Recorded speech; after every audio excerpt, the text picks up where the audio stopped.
So today I'm going to show you how much we made in dividend income for the month as well as the entire year as we are closing up 2023. So you can see here our account is called Dividend Dentist. We don't actually focus heavily on dividends necessarily at the moment, but we will down the road. You can see we hit $250,000 in this portfolio this year, which is honestly pretty mind-blowing. And we actually just went ahead and set this value to year to date so you can see our overall growth for the entire year.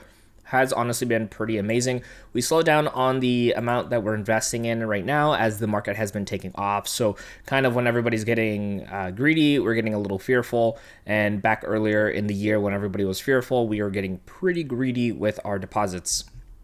So what we want to do is kind of talk a little bit about the performance as a whole, but we're really going to just focus on the dividends. And if you want to actually see all the different companies we have in here, because you might not see all of them, I'll have a video here at the end where I'll kind of break this whole $250,000 portfolio down for you. So if we actually want to go into our activity here, we're going to just first and foremost see how much we made in dividends this last month and kind of break some of this down here too. So can I actually zoom in a little bit? Let me try to zoom in here for us. So we can see right over here, and I just lost my pen in the thing. So actually, I'm going to go back for December 7th. We actually got from Discover Financials, we made $125.35, which is pretty amazing. And then you could see right over here, actually, real quick before I go into the next one, the thing with Discover, I've been buying pretty heavily in them when they dropped close to around like $80 to $90 a share. So I was buying in pretty heavily. So this is the first time we got over $100. If I actually break it down to the last time we got paid out from them, I think it was back in September, we made $51.81. So we got quite a bit more now with our dividend income with Discover because of the amount of shares we own, and we bought them at a really, really great price point. You can see December 14th, we got two payouts. One from Microsoft at $40.41. Microsoft will always have a special place as that's the first stock that we had in not just this portfolio, also when I originally started investing many years ago, Microsoft was actually one of the first companies I purchased into. And then we also have Home Depot, got paid out $119.95. We actually have one more company needing to pay us out for this year. We did already hit the ex-dividend date for it, so we are going to just go ahead and count that as well, even though it's not in the account necessarily, but it is in our hearts. So let's go here. Got to go to the last month. So that's going to be with Ross. So we actually still own some shares of Ross. It's going to be $26.83 in dividends that we're going to get paid out from Ross at the end of the actual year. But I want to record this video beforehand. Now you're going to see a huge drop here on Ross. Just a quick heads up. I ended up selling out a little bit on Ross. I think with that huge price increase, I just felt like it was a little bit of time to take some of that off the table because it felt a little bit overpriced. Whether it continues to go down or if it continues to go up, great for everybody else. If it goes down, I will probably be buying back into it.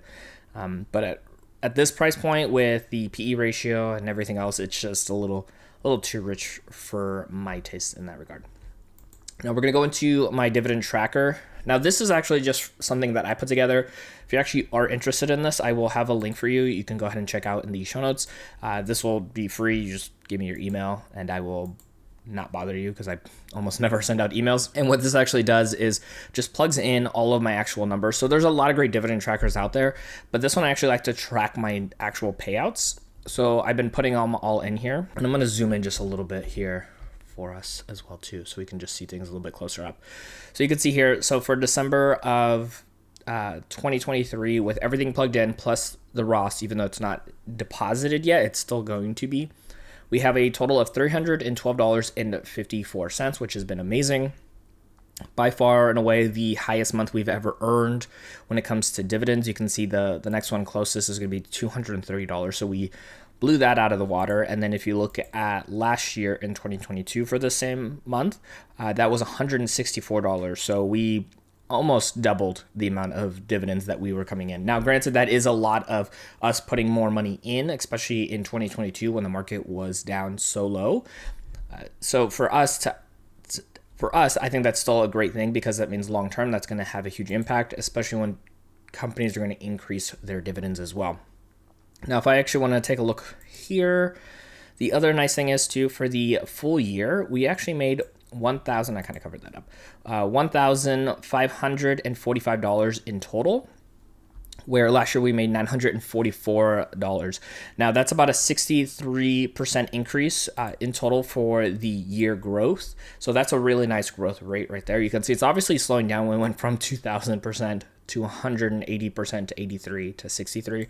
So my hope is by next year, we at least stay within like a 50% increase when it comes to this overall number right here by the end of the year. Now you could obviously see from Q4 of 2023 and Q4 of 2022, that was a huge increase. And then if you kind of go down the line, you can already see by the time we got to the halfway marker of the year, we were definitely already ahead. So that was a really nice indicator for us moving forward. And again, this is with a portfolio that's not heavily focused on dividends. It is a lot of growth companies in this stock or in this portfolio as well, with the intent to either sell them down the road in a couple of years to then live off of dividends, and or have those companies eventually pay out dividends as well too. So for us, we can see here, so this growth percentage right here is from Q4 of 2022 against Q4 of 2023. So that was a 56% increase.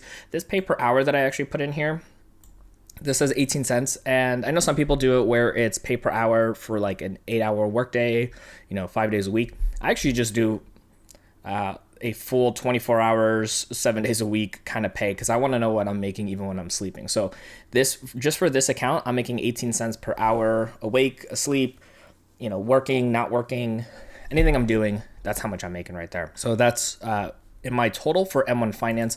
Now I do also have all these little cool charts here for me that I can see visually like where I'm at and how I'm standing. My average this year now comes out to $128.77, and in total M1 Finance dividends that have been put into that account have been $3,196.21, which is really, really nice. And then I also have a retirement account. I'm going to quickly show you here. This is going to be my Vanguard account. So this one I actually had a total of $548.53 in the last quarter. In the year, we made about $1,564. And so in total, we had a smaller growth rate on this one. And then if I actually combine them all, which I did, because I'm a nerd like that, we added them all together. This year, we brought in a total of $3,109 in dividends, which is a whopping 40% increase from last year's $2,222 as well. So we have a lot of growth that has come in for this year, a lot of dividends that we've earned, and it's a beautiful thing. And like I mentioned earlier, if you actually want to check out all the stocks that I have in this portfolio, I'm going to have a video right over here, so you can go ahead and check that out.